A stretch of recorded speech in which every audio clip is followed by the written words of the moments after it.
got love for you, man. You know what I'm saying? What are we talking about? You know, I'm not here to start any trouble. I'm only going to say nice things about you from now on. I think you're handsome, and I think you're a wonderful host. I'm fat and I'm overweight. Just don't say anything silly. I was waiting for you to say that. I'm not laughing about it. You think this is funny? I take it serious. You know, I don't want y'all to take anything out of context that I'm saying. He's very funny. He likes to joke around a lot. As a personality and as an entertainer, yes. This is going to be really quick. I'm not taking any questions. Go ahead and get comfortable. I'm going to talk for a little bit. You're listening to Cabbie Presents, the podcast. Ladies and gentlemen, welcome to another show. Glad you're locked in with me for the next little while. I can almost assure you that you'll like it. Whether it's on the radio or the podcast, I appreciate your support. So during the Olympic Games or the Summer Games, I had the fortune of speaking with a handful of Canadian Olympic athletes who shared like great anecdotes about their time in London, the Olympic Village, competing, Olympic Village, partying, and the last 2 nights of the Games. Today, I present to you another set of great anecdotes from someone with a slightly different Olympic experience. Actually, 2 Olympic experiences. The world record holding Olympic champion, at one time fastest man on planet Earth, joins me in studio right now. If it's going to be an interview, I'm going to conduct it. So I'll answer my own questions, ask myself the questions, then give y'all the answers. His story is not unlike other rags to riches stories, coming from a modest background and rising and standing on platforms with the biggest and brightest lights in the world. A late bloomer in the track and field game, he restored an image in Canadian athletics, setting the track and field world ablaze in 1996 and causing me to lose my voice from screaming, yelling, and acting a fool when he set the world record in the 100-meter dash in Atlanta during the Summer Games. It should be noted that in my experience, Donovan Bailey is one of the greatest assist men on planet Earth. Donovan, welcome to Cabbie Presents. Listen, man, thanks for having me. My pleasure. Our pleasure. So, dude, okay, I know when we spoke, like, I don't know, 2 or 3 weeks ago, you're always in and out of Canada. So, right. And I know you just came back into TO, and I appreciate you being here. Where were you coming from, and how come you're in and out of the country all the time? Well, I think I was coming from Europe when I spoke to you last time. Oh yeah, that's right. Okay. So I just want to put a pin. I just want to put a pause there, the Europe part, because we're gonna get to that later. Your experience at the 2012 Games. In fact, I need to write that down so I don't forget.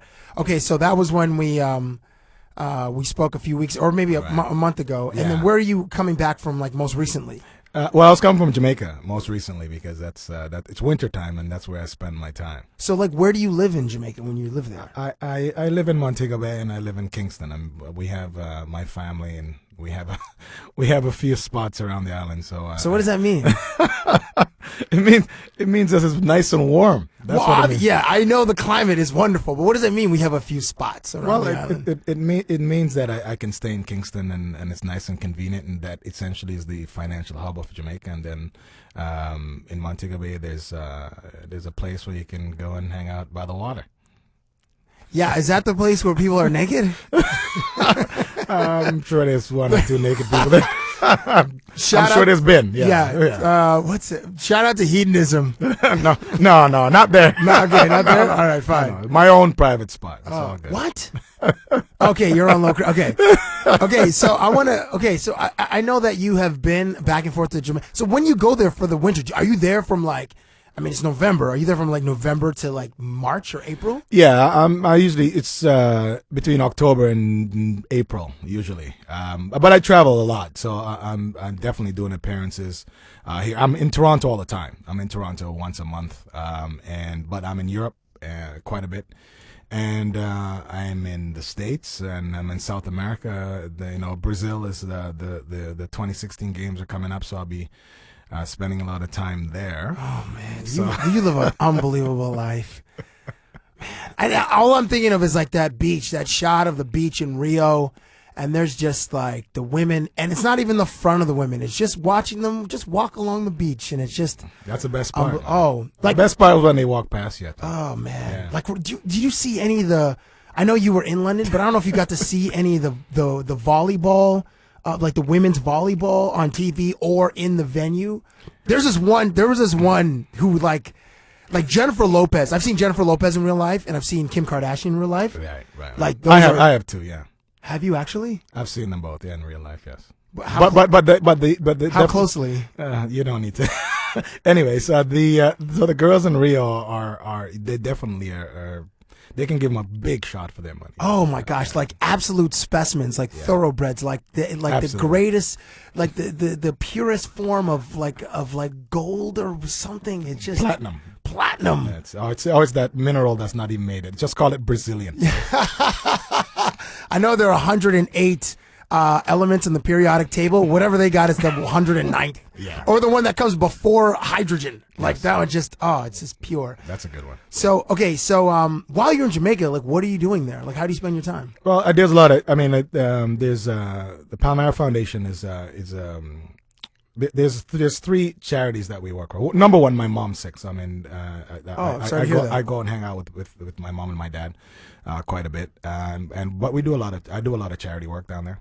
We do a lot of what was the thing? The Pomeranian one? Yeah, no, the Palmyra Foundation essentially is a foundation where Palmyra, like the Palmyra Foundation, the cricketer. No, Palmyra is the big development in Montego Bay, and what they have an offshoot of a foundation, and what they do is we raise money to get books to give to kids across the island in all the schools. That's number one, and also we've donated some time to Pace Canada, which is a Canadian organization, but it's a Canadian organization that supports Jamaican schools also, and that's just rebuilding schools, getting them computers, whatever it is that's necessary. And also 9 Miles of Smiles, which is another Canadian charity that I support. And what that is it actually sounds amazing. 9 Miles of Smiles. Yeah, no, it's not. But my brain is going to a different place than exactly. charity probably is. No, 9 Miles of Smiles is a charity that's Canadian based, but again for Jamaican support purely. And every year we have dentists and hygienists that volunteer their time and go to Jamaica and fix kids' teeth for free. Oh wow! Yeah. Oh, that's very cool. Yeah. That's very cool. I mean, they could also just pay for Jennifer Lopez to walk up and down the 7 Mile beach in the grill. That's a good 7 miles of smiles. It's almost 9 miles. Yeah, I'm sure that there'd be some mile of smiles. Or it might actually be cheaper to get the Brazilian women's volleyball team, in like 7 miles, and like at a fraction of the cost.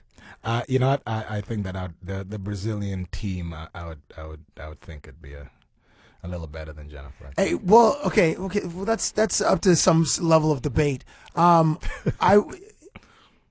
It's weird. I had a dream about Kim Kardashian last night, which is weird. It's just bizarre. It's like, and I never have like celebrity dreams. Look, the last one I had, in the way that you can imagine, I had one with. Remember when like the Spice Girls were really hot, and like I can't remember. I think it's Mel B, but she was like the one, black girl, the sister of the group, the black girl. Yeah, she's cute too. Yeah, well, back in those days, she was bad. Like her body was. She's still pretty cute. I saw her in London too. When? She was in London. She was. Oh yeah, during the games. Yeah, I saw her in London. So I mean, she's still, she's still got it together, a little bit. Okay, did you just see her like, hey, like across the room, or were you guys in the same room, or you watched them perform because they performed there and they drove around on those cars?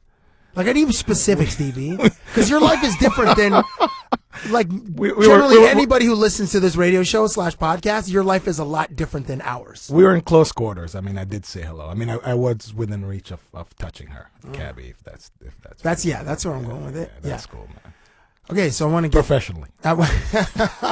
I do want to get back to touching in a okay, no, but I remember a while back around the time that we met, you were, I don't know if you still do this, but you were developing properties. There was like one project you were kind of working on, which was like developing like a hotel or something in Jamaica. I know like there was a friggin' global crash in like in 2008, and it's funny that, or not funny, but maybe ironic that today we're recording this on the Tuesday. Today is the day of the the U.S. presidential election. Yes. And on, I guess it was George Bush's watch, and then Obama came into office, but the global crash had started. Right. Anyway, did that affect your hotel that you guys were going to build? Yeah, we actually didn't. We actually had land and we were developing it, and we ended up selling that. So as you know, one of the things I do is if I'm doing a property and I'm not emotionally attached to it, if someone comes on and offers myself and my partner some money, we're gonna take it.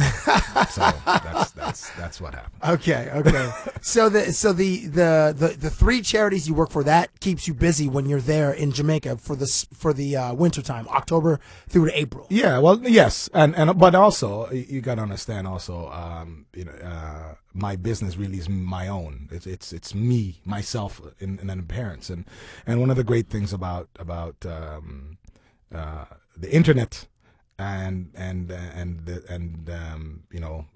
social media and all that is that I could be everywhere at one point. So I mean, so while I'm in Jamaica, I mean, I could be speaking to someone somewhere else. Okay. So clearly, I'm quite busy dealing with other business interests that I have that here in Canada, as well as elsewhere in the Caribbean and in Europe and in the States. What were you doing in Toronto right now? Like I know you're leaving a couple of days, but you've been here for like a week. Hey, wait, do you still have that place on downtown?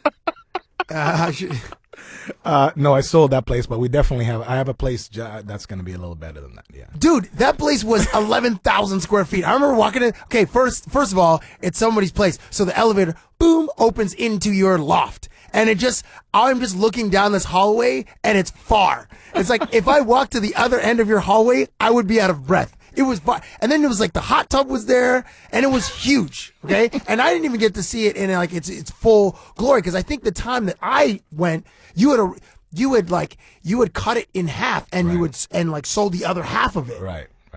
So it was only 5,500 square feet. Okay, wait, is it okay? So wait, you're gonna get a place that you're saying is gonna be better than that? Yeah, we there's my business partner that developed that property with us.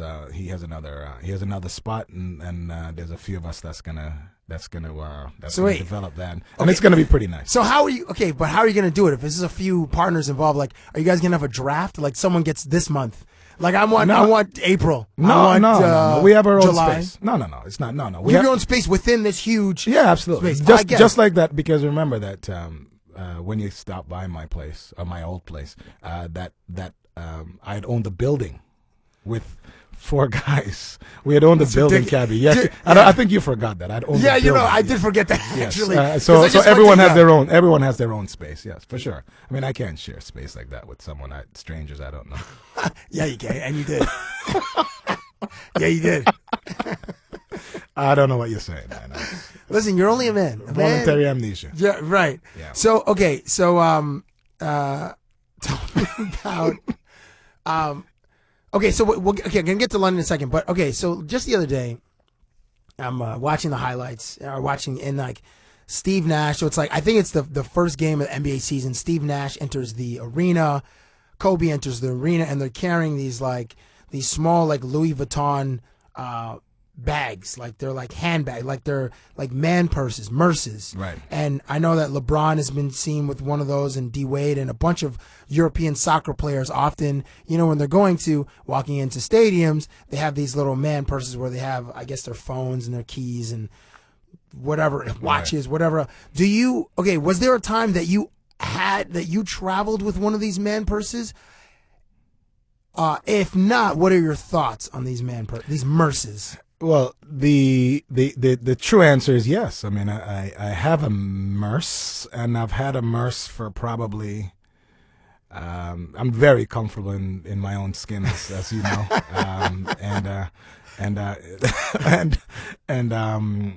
yeah, I've had one probably for since I was at Omani. So years ago, like probably 20 years ago. What do you put in it?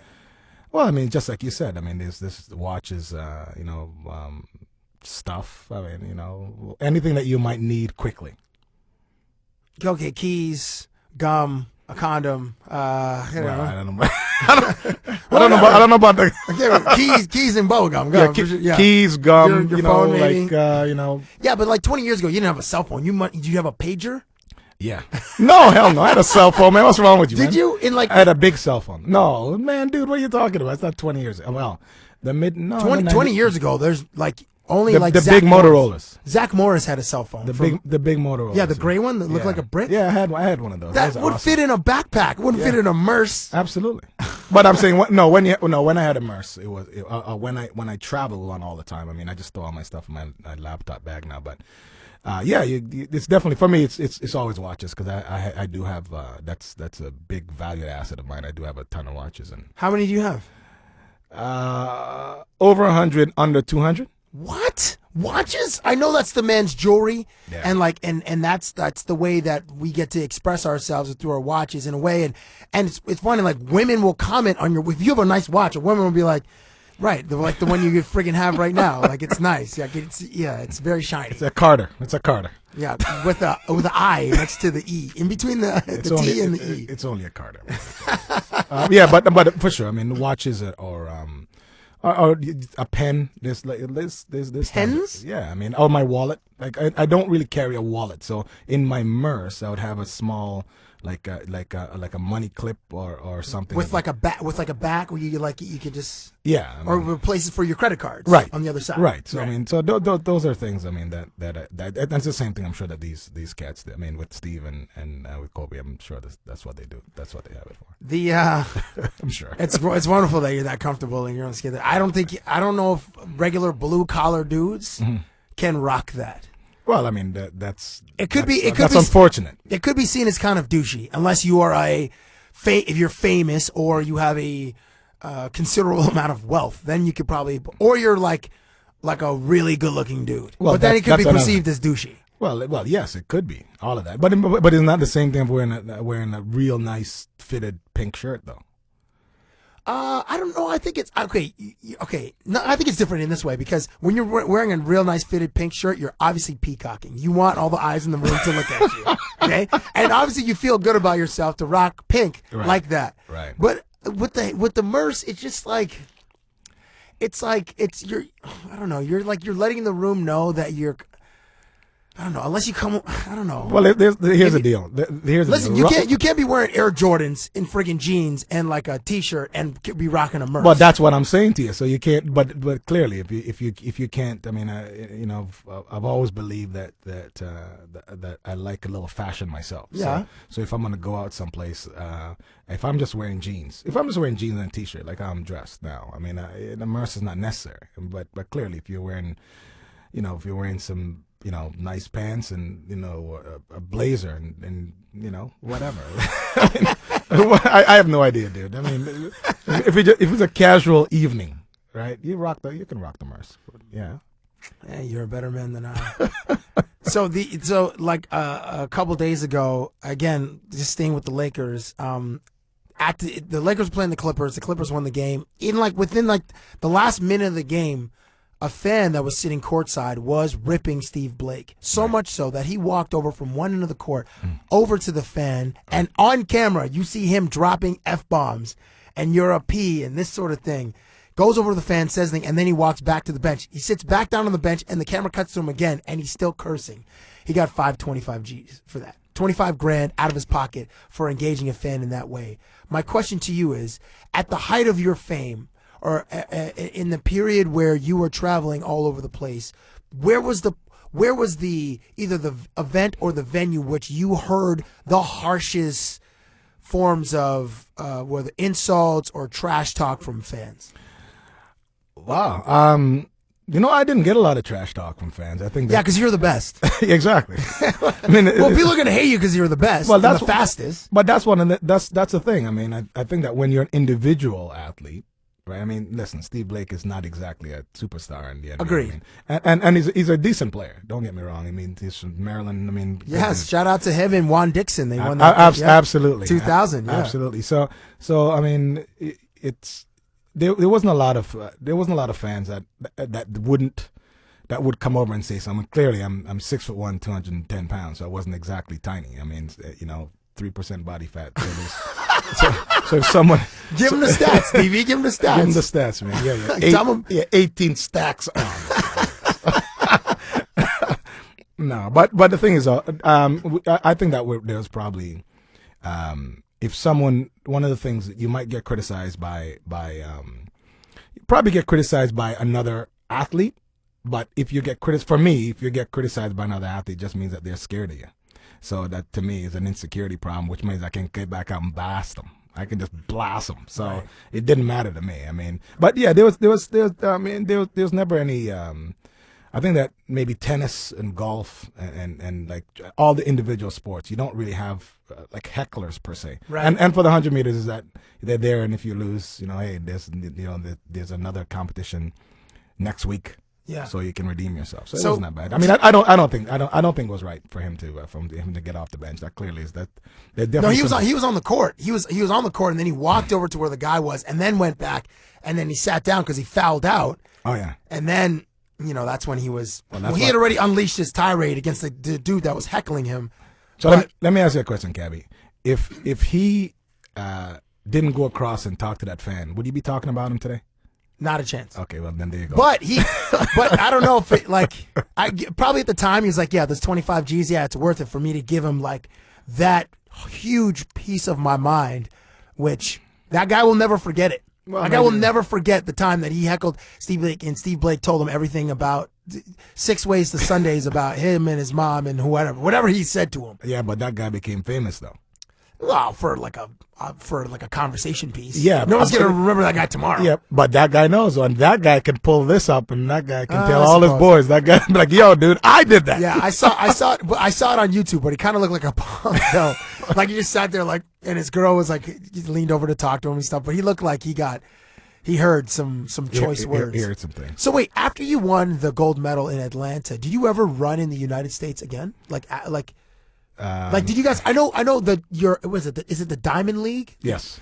So that's predominantly in Europe. Predominantly Europe, and also there's other Grand Prix competitions in Australia and in Asia. Okay, but were there ever big races in the United States? Yeah, for sure. I mean, there's always there's other than obviously the big one in Atlanta in 1996. Yeah, just like now, there's 3 or 4 competitions in America every year. I mean, and also indoors. I mean, you have Boston indoors. You got the indoor at Madison Square Gardens. Yeah, man. So you never heard anything from fans there because they tried to pit you guys. Well, they I guess the media tried to sort of. I mean, they were taking your title as the world's fastest man and giving it to Michael Johnson because he ran the 2 on the 400. Right. Because he was the American sprinter and they needed to shower someone with praise, and they couldn't shower you with praise. But they do owe Usain Bolt now, which is like preposterous. Well, no, Usain deserses all that. And no, he does. I'm sorry, and one of the things that happened when I was competing was that because I was living in Texas, they didn't until the Olympics came around. And here's one of the things I love about living in America and being around Americans. They love winners, man, no matter what. And I think that there wasn't someone good enough to beat me when I was competing. And that's why the whole Michael Johnson thing came up. And essentially, it's the same thing now with Usain. I mean, they kind of realize, okay, dude, this guy's just awesome. So just leave him alone. Usain Bolt also has that element in his body, which is the 109th element on the periodic table, or like the -1, whatever that is. Whenever we find it, for sure. Or if we can just, when he set the world record in 2007 before. Oh, in New York. Did he run? Maybe it was before. Maybe it was in 2000. Oh, geez, one race. No, it was 2009. He ran 9.69. I think it was in Germany. It was after Beijing. All right. So because Beijing he ran. Maybe it was 9.69 in Beijing and then 9.58. Yeah. In Germany. I was joking with my friends. I'm like, right now, Usain has to I hope he has a security team just get him out of the country right away because there are going to be some people just walking past him, grazing him, and just getting some of his DNA. That happens, man. Huh? That happens. That happens for sure.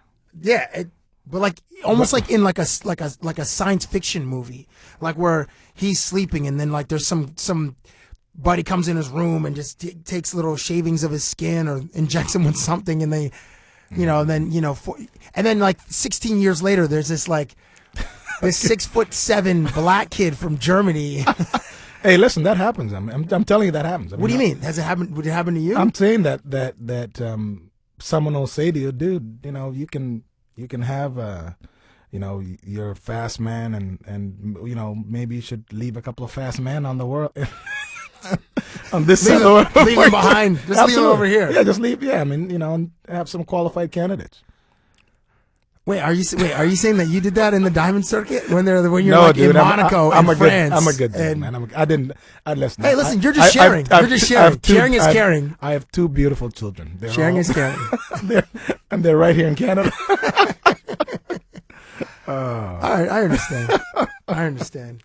Okay, so I do want to get to. I got to write this down too. I do want to get to Usain and science fiction stuff, sci-fi stuff.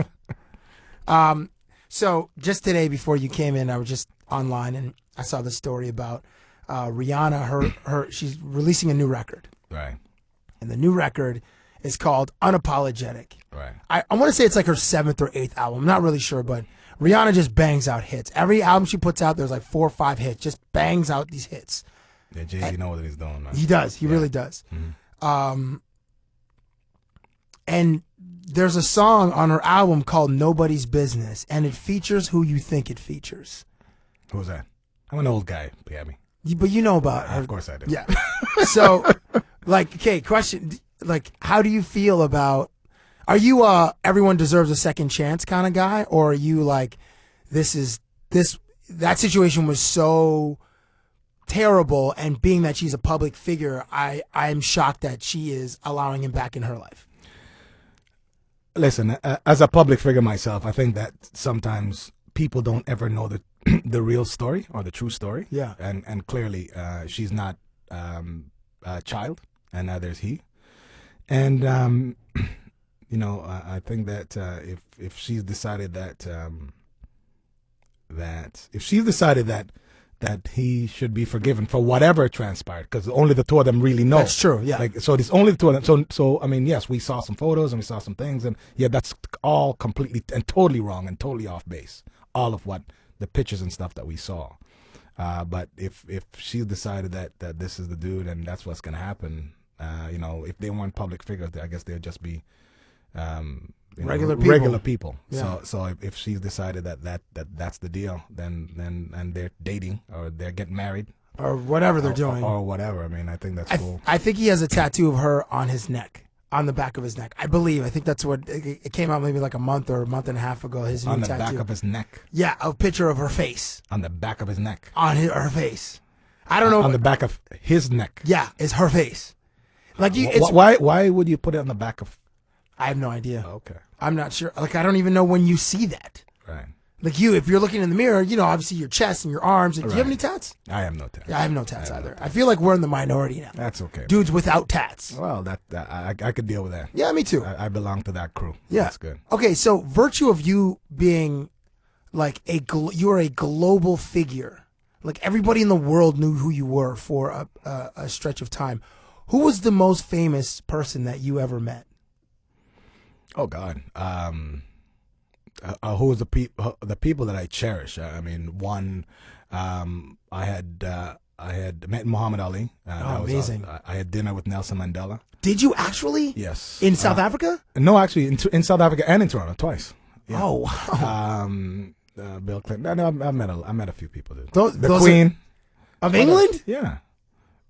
When did you meet her? Like this summer? No, I met her. No, I met her in 2002 when I was because I was one of the was like an ambassador or something for like the game? Like... yeah, for the Commonwealth Games was in Manchester, and I was one of the torchbearers. And even if you go on YouTube, you can see that. So I got the torch from Steve Redgrave, I think, and I gave it to Beckham. Oh wow! So I handed it to Beckham, and then Beckham took it to a little girl that was on a respirator, and then they all went to the Queen, and then we all went after. Oh, that's cool. So yeah, I mean, yeah, no, I've met, you know, whoever it is that you think that I've met.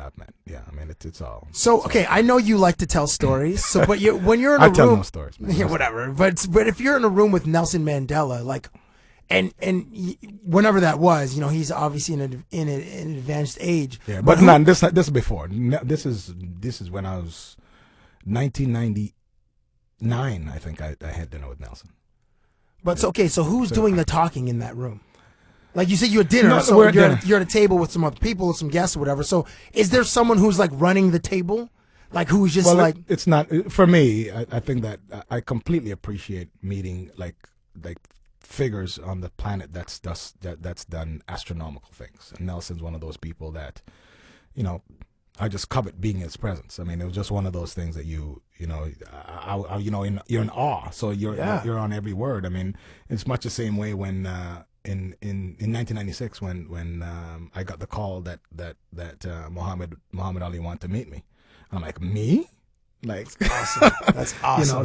So I mean, and other very significant people. But at the end of the day, I think that like with those are significant people. I mean, I don't really count. I mean, other sports figures, it's just one big group of us. So I'm sure there's lots of sports people that I've probably not mentioned or ignored just because it's we're all in the same genre. And the same thing goes for actors and actresses. So because you just you're someplace you break bread, you have a glass of wine, and that's it. But Nelson and Muhammad Ali are probably the two biggest people that's my top two. So when you met Muhammad Ali, this is after you won the gold medal? Yeah, in 1996. Yeah. And so was it like in a hotel? Was it at a restaurant? Like where were you physically when you got to meet Muhammad Ali? In a hotel. It was in a hotel. It was in a hotel by the Athletes Village in Atlanta. So how did you get to get your photograph with him, or like I don't know, was he able to speak that much back then? Yeah, absolutely. You can speak still. I mean, he just whispers, and it's funny because it's I always laugh now because when I look at the generation. Like your generation, because I mean, clearly I'm older than you, so but not by that much. Well, okay, fine. Well, you're in the know. I'm just in a lot worse shape than you. Okay. And if we were to measure our internal body clocks, I'm probably 12 to 14 years older than you. I don't know about that, man. I don't know about that. But yeah, I mean, it's when you meet people like that, it's not. Hey, but do you remember your conversation with him? No, but I'm going to tell you one of the things I regret, if I'm going to regret anything.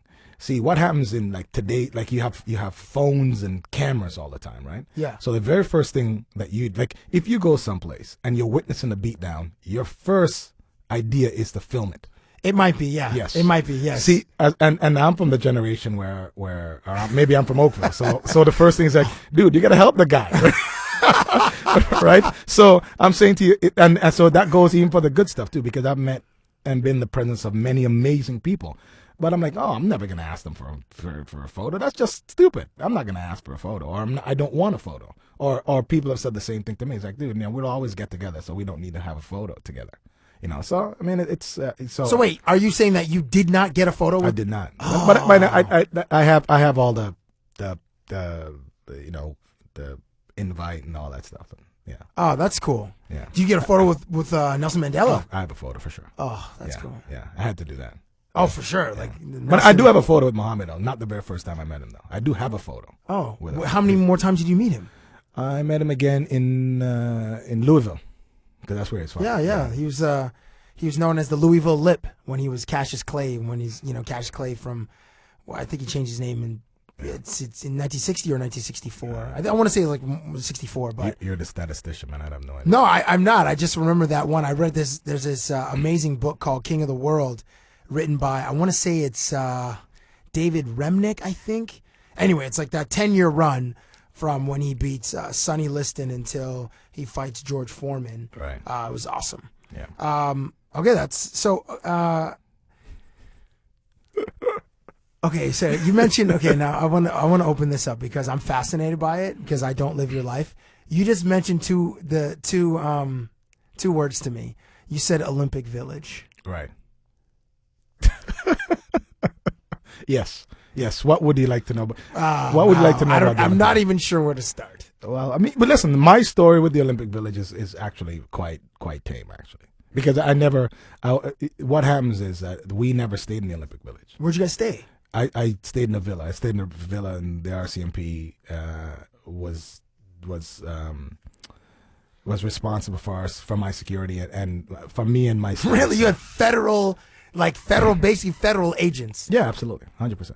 Wow. Yeah, so we're off site at a. So just the sprinters, like just no, not just the sprint. It's not a team. It's me and my team. So it's me and my coach and my. What about the other guys on Team Canada that won friggin' gold with you? You guys set the world record in the 4x1. But they're in the relay, so they're in the village. Wow. I mean, do they resent you for that? I don't know. I mean, I don't know. What do you think? Well, how can they? I mean, everyone has a shot. Everyone has a shot. Everyone has a shot to. I mean, yeah, but you're getting preferential treatment, though. I'm the Olympic champion. Why would I not? Yeah, but you weren't. Yeah, but you you became the Olympic champion. Right. Yeah, but I was also the #1 ranked guy going in. I'm just saying, like, oh, Donovan, he gets to eat friggin' steak. Where am I? Got these rotten potatoes and this 3-day-old turkey. Yeah. Yeah. I don't even get broccoli. I get snow peas. Absolutely. Snow peas and a Big Mac. So okay. So in Sydney, was it the same thing? Yeah. Or were you in a different part, but the big ass village? No, I was in the village. I never stayed in the village. I never stayed. So you didn't get to have those, like, but when did you go to the village though? Well, no, listen. I mean, here's the deal. I mean, in sports, the biggest fans that you have are the athletes themselves. That's amazing. So, that's what I mean, Donovan. So when you go into the village, yes, if you're already the star of the games and the previous games, because also I won in Sweden the year before, which you failed to mention. I won in Sweden the year before that. In 1995, I was the world champion in Sweden.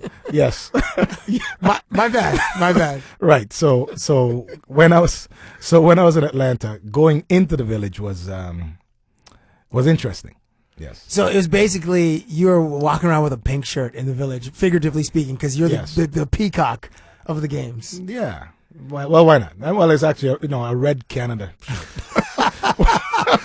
Why I had the not? peacock strut. Yes. You just had that swag before that word was invented. Right.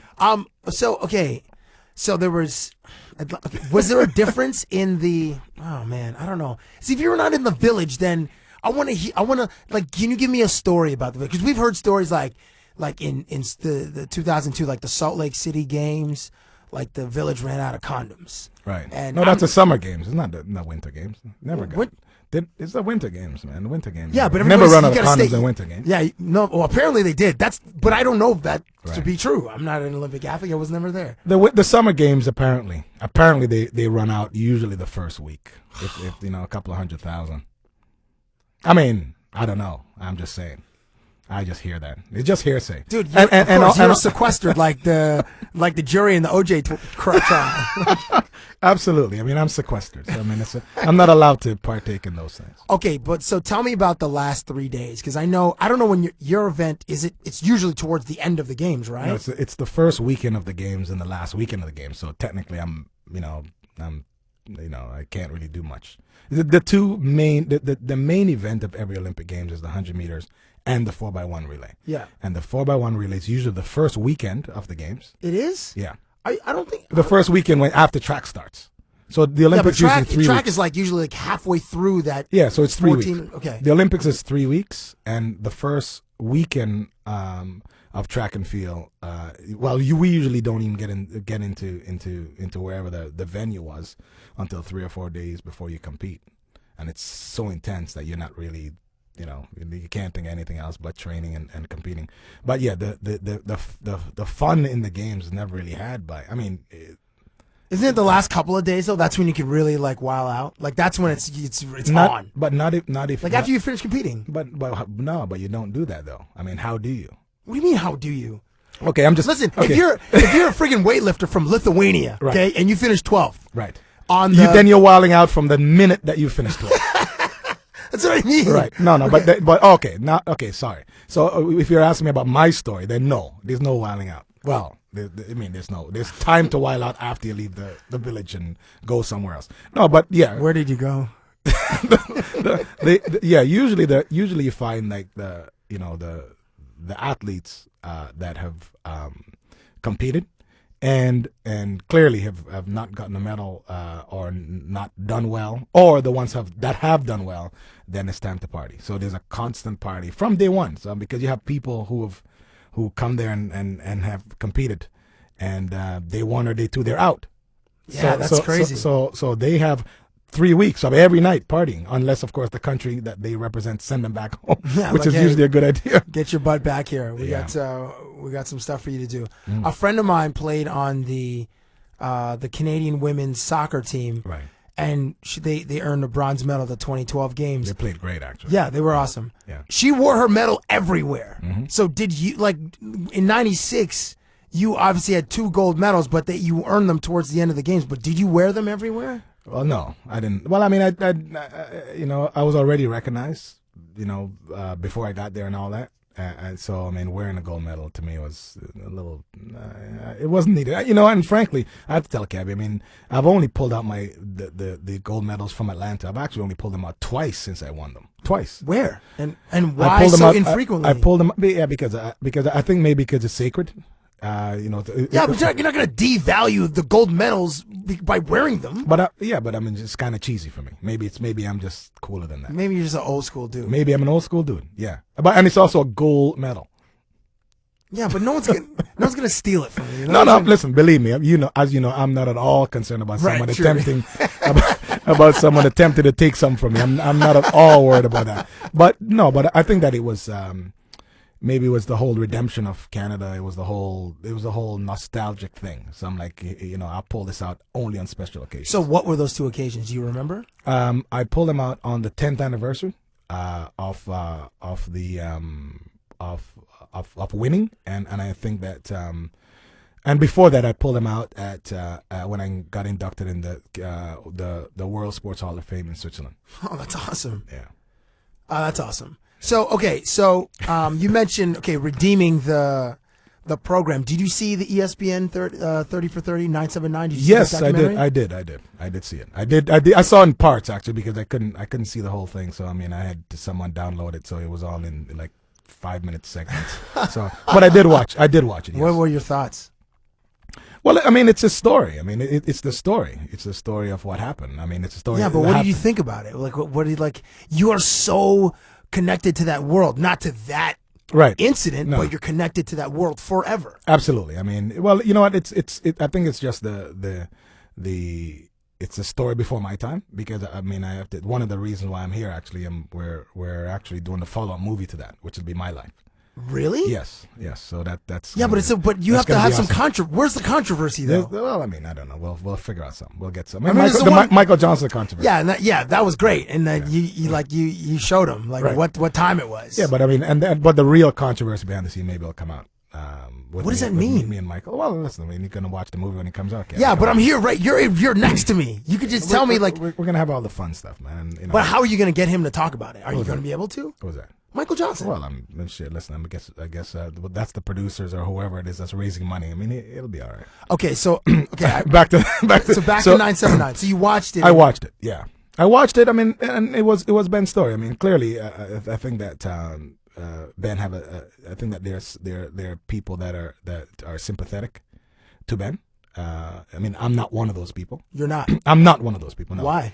Because at the end of the day, he took drugs. Yeah. So like, regardless of if there's 8 guys in the finals or 15 guys in the finals or 3 guys in the finals, I mean, he did something that he wasn't supposed to do. I mean, so really, that's that. But everybody did it though. Everyone did it. Yeah. Well, I mean, he could have been the one exception. He could have been the one exception because I was the one exception. If that was me, I would have been the one exception, because in Atlanta, I do not. There's no doctors that's gonna come out anywhere on the planet. There's no men like coming out of the the woodworks and like, hey, yeah, I gave DB a shot of rum or whatever. I mean, there's not gonna, like, no one's gonna come out and do that. So I'm not really. And also, I think that maybe because I'm on the inside. Maybe because I'm on the inside, I actually saw the brunt of what it did to me and the years that I had to suffer. You had to deal with it. The years I had to suffer for no reason other than, I mean, the fact that I was running fast. Right. And then the whole team had to deal with it. And then, and essentially, like there's actually I mean, the residual effects are actually still being, it's still being felt. It's still being felt by athletes today just because of that major story. Do you think that Ben is a scapegoat though? You know what? I don't know. I mean, I don't know how he could be. I mean, because if you're guilty, how can you be a scapegoat? I feel like Ben was the one guy that had to carry the brunt of it.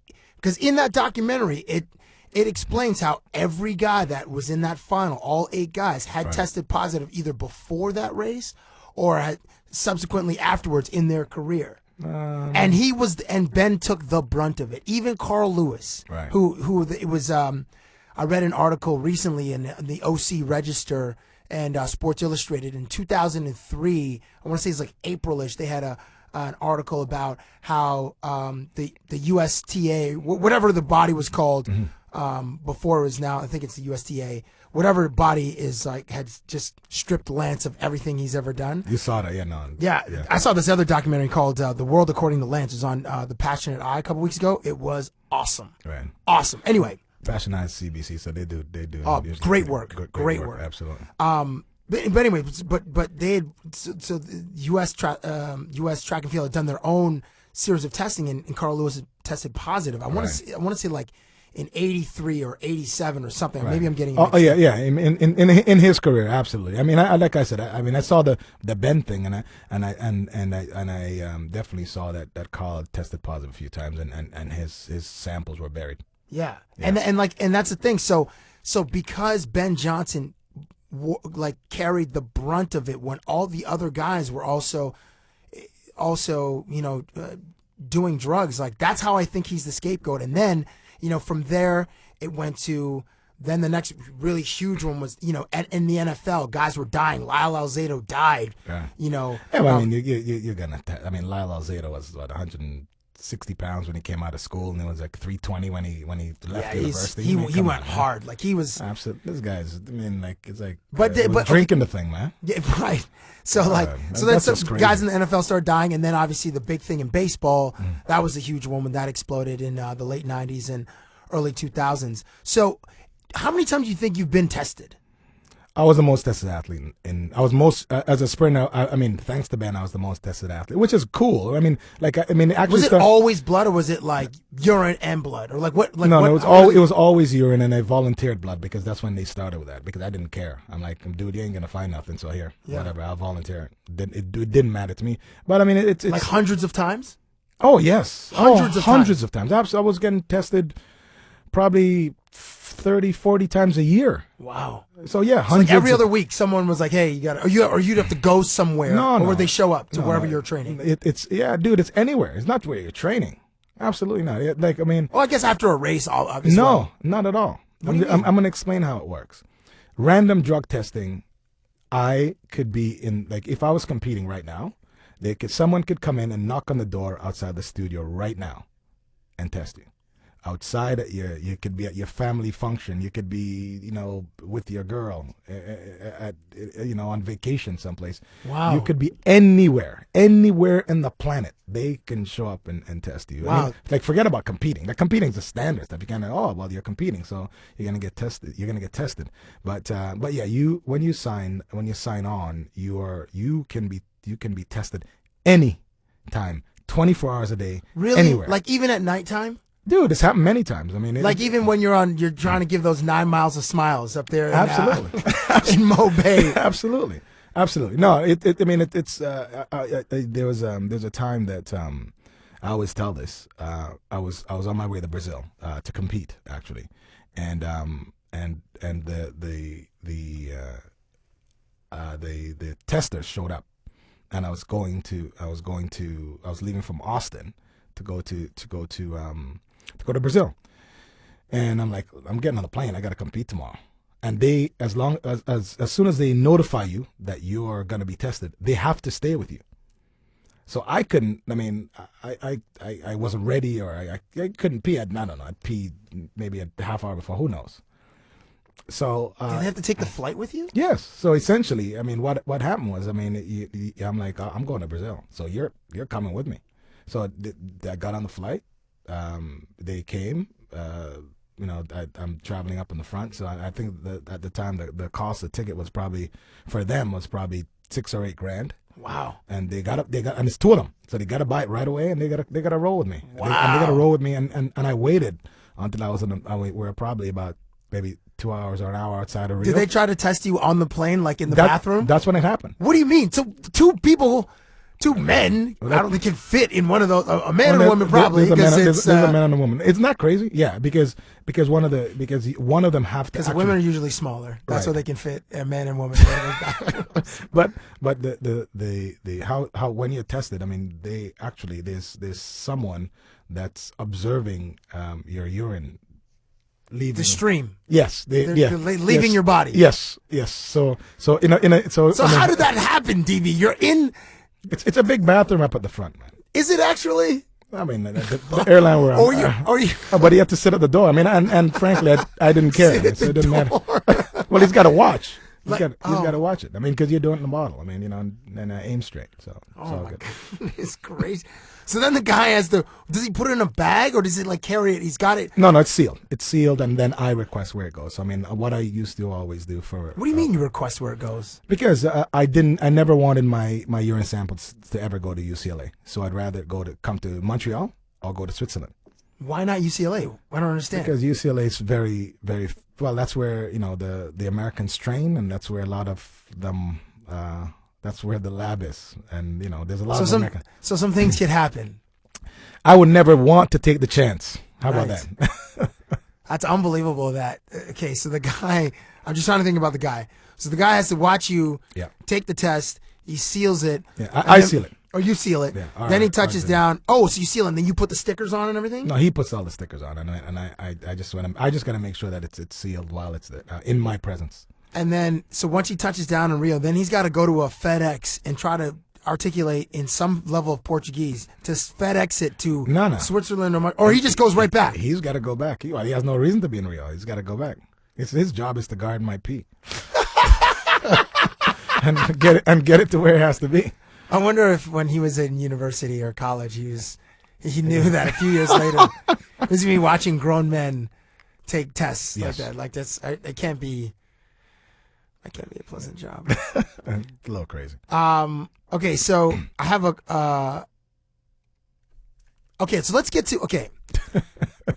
Okay, I'm gonna end with London, but before we get to London, when I was last night, I was just prepping for this conversation, and I found this quote, and it's by Matt Damon, and he says, "I think the modern day woman will tell you that women can be just as predatory as men." Right. Now, because for a stretch of your life, you were extremely visible. You're still visible, but you were extremely visible. Right. Have you found that in your experience, yes. that women could be as predatory as dudes? Yes. I mean, I don't.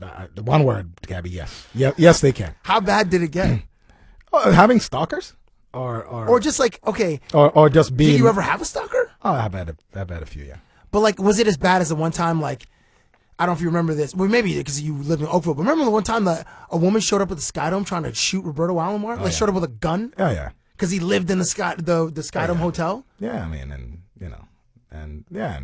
she's probably been to his room a couple of times. Right, and then he's like, get out of here. And didn't like that her girlfriends are now replacing her. Right. No, women are, no, it's very much more predatory. But how bad did it get?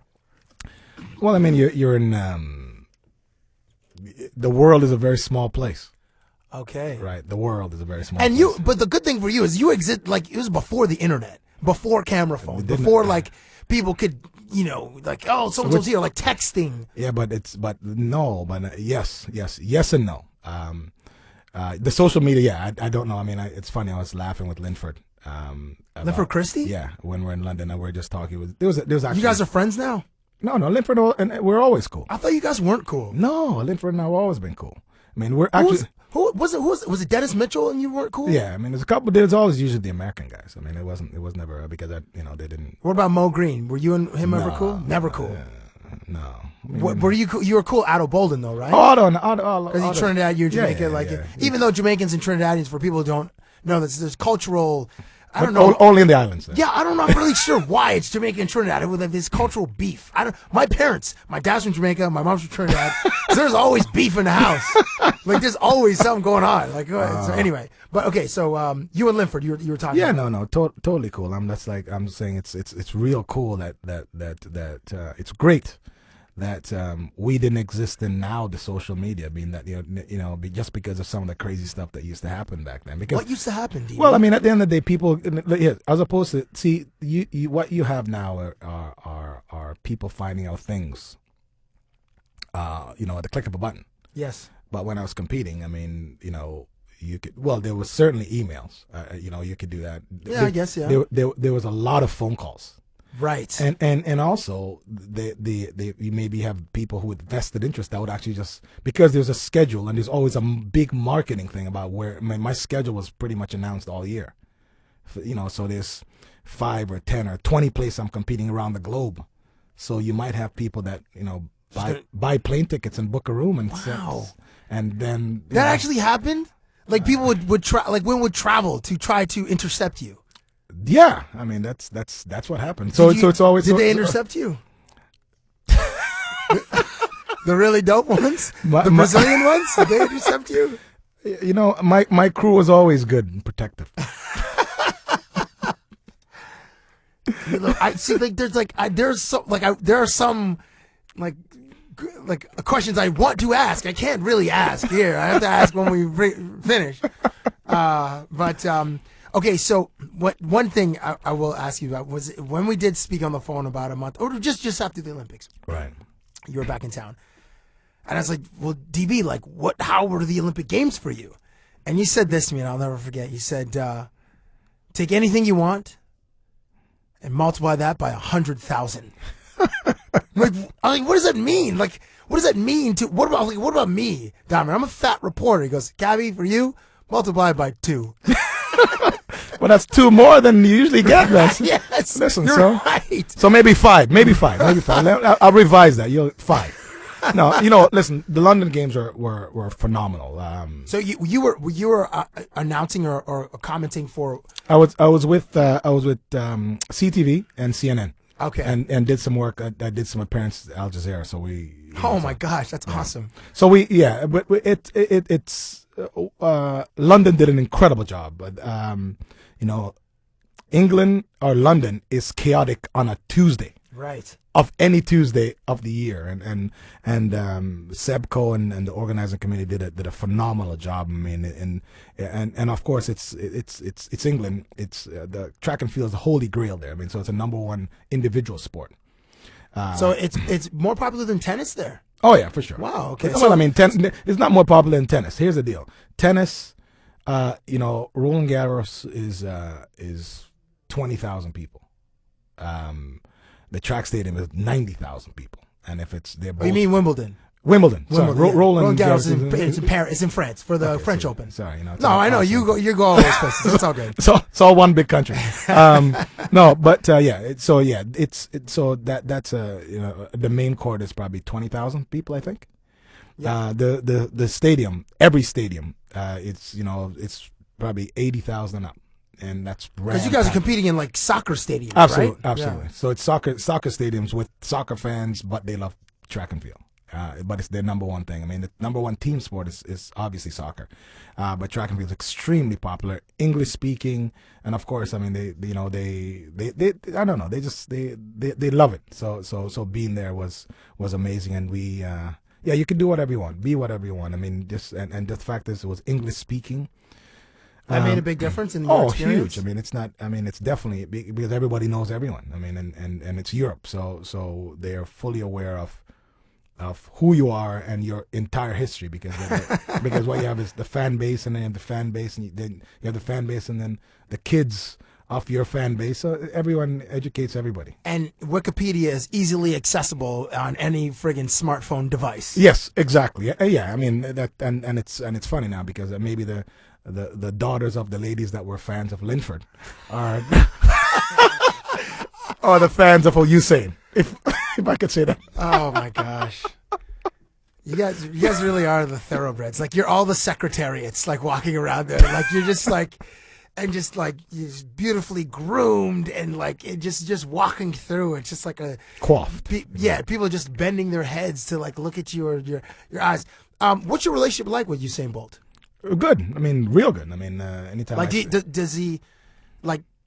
Is he like, hey, what's up, kind of thing, or can you actually have like a 15 or 20-minute conversation? Oh, I can sit down and talk to him. I mean, at any time. I mean, Usain's a great kid. I mean, an awesome kid, and I mean, we've sat down and spoken on many occasions. I mean, it's one of the good things, especially he lives in Jamaica and I spend my winters there.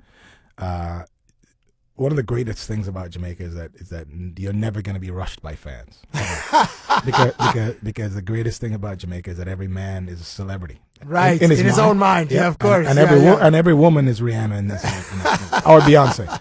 So I mean, you'll have people come and hail you up, but I mean, we can probably go to a spot and he and I can just sit down and talk. I mean, just talk about anything. It doesn't really matter. I mean, that's why. I mean, it's funny when, sometimes people are they're unaware. I mean, or they don't care. I mean, it's maybe there's place that maybe Usain, Lennox, myself, Shaggy, like whoever, and guys are just. How does Shaggy get in that room? Shaggy should wait outside. Yeah, but Shaggy can't be in that room with you, Lennox Lewis, and Usain Bolt. But I'm just talking about just a popularity. I mean, Shaggy Sean Paul, from like New Jersey. Okay, Sean Paul, yes. Yeah, but I'm just saying it's all the same thing. I mean, I'm talking about just from a public figure perspective. People don't care. So the answer is Usain and I can. Good, real cool kid. Really good kid. Is he funny? Like, can he tell like great stories like you can?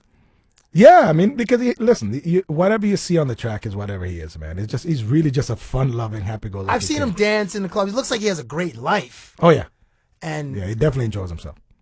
Why not? Yeah. I mean, top of the world, like absolutely back to back, and then he's. Who knows what will happen in 2016? But he said now that he'd like to try it again. It doesn't matter what happens in 2016. I mean, he's doing such a good job now, and he's doing such. He's the greatest ambassador for track and field. I mean, because one of the good things about even his cross branding of it, he's now the biggest brand in the world. Like he's bigger than any other sports person, any other person really. You think Usain globally is number one? No, that's been a done deal for a while. He's absolutely the most influential. He's the most one of the most. I think he's number 2 and the most influential person on the world, man, right now. Most influential. Well, I mean, it depends what happens in the American election. Listen. Well, actually, and Obama was in the top 5. Actually, was below him, which is kind of crazy. In what I read, I think Obama was 4. Wow. Yeah, but I mean, it's he reaches. Well, Usain reaches a lot of people, and that's really what the issue is. Yeah, yeah. I mean, billions watched that moment. That was like the highlights of the race are longer than the actual race itself. Like if you're watching a highlight pack, you're getting like 60 seconds or a minute and 30, but the actual race was under 10 seconds. Absolutely, and then he leaves. He's a DJ at a club, and then he's dancing, and then he's swinging down, and he's doing everything that he is supposed to do right now. Everything. He's doing awesome. So when you travel back, does he spend his winters in, as far as you know, I know he trains in London and he spends a lot of time in London, but does he spend his, like, in Jamaica? I'm sure he does. Yeah, I'm sure that he trains in Jamaica and he trains in. When did you first meet Usain Bolt? God, I met him when he was 15, maybe 14, 15 in and Jamaica. Just like another fast kid. He wasn't even a fast kid. He was a tall, skinny kid running the 400 meters. I mean, it wasn't the Usain Bolt of today. It was just a very, very talented kid. But believe me, being in Jamaica and you see a lot of these high school kids, I meet a Usain Bolt every day. I mean, what's the name of that huge track meet that's in Jamaica? Like this is just boys champs, the championships. Yeah. Okay. So I mean, which is the largest high school track meet in the world. That's a big deal there. I saw a documentary about it. It's a huge deal. It's the biggest deal. I mean, and because it's funny because 50% of the people sitting in the stands are not actual fans; they're recruiters. So you have amazing kids. I mean, you got kids from 12, 13 years old that are going to be a star, and you already know that. And also, I met Usain at Champs when he was 14 or 15. I don't remember which year. And you were in Jamaica when you met him? Yeah, I was in Jamaica. And then when did you hear about his I suppose, the beginning of his rise or whatever, because he just sort of appeared. No, he didn't appear. He appeared to. I think he appeared to normal people. Right. Okay. To the general public, Right. Joe Public, he sort of appeared was in 2008. Yeah, but he was a junior. He was a phenomenal junior guy in 2004. He was running in the semifinals in Athens, and he should have won the World Championships in 2004. I don't know what he was there, 18. Maybe I'm not sure how he should have won. He should have won the 200 meters. He came around the corner, and the chain that was around his neck was bouncing around in front of his mouth, and he was trying to run and catch the chain at the same time. That's what I'm talking about, how unfocused he was. No, and I think that whoever it is, that you can watch it. I mean, I'm sure there's tons of record of it.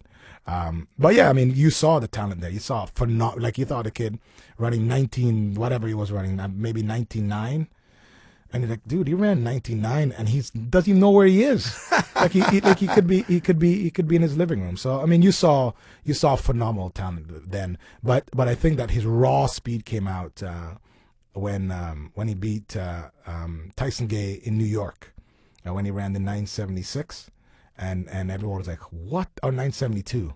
Like, where did that come from? And I think Tyson Gay has never been the same since. Yeah. But what's crazy is that, like, in that one world championship, he ran, like, I want to say he ran like a 9.71 or a 9.69 and came in second.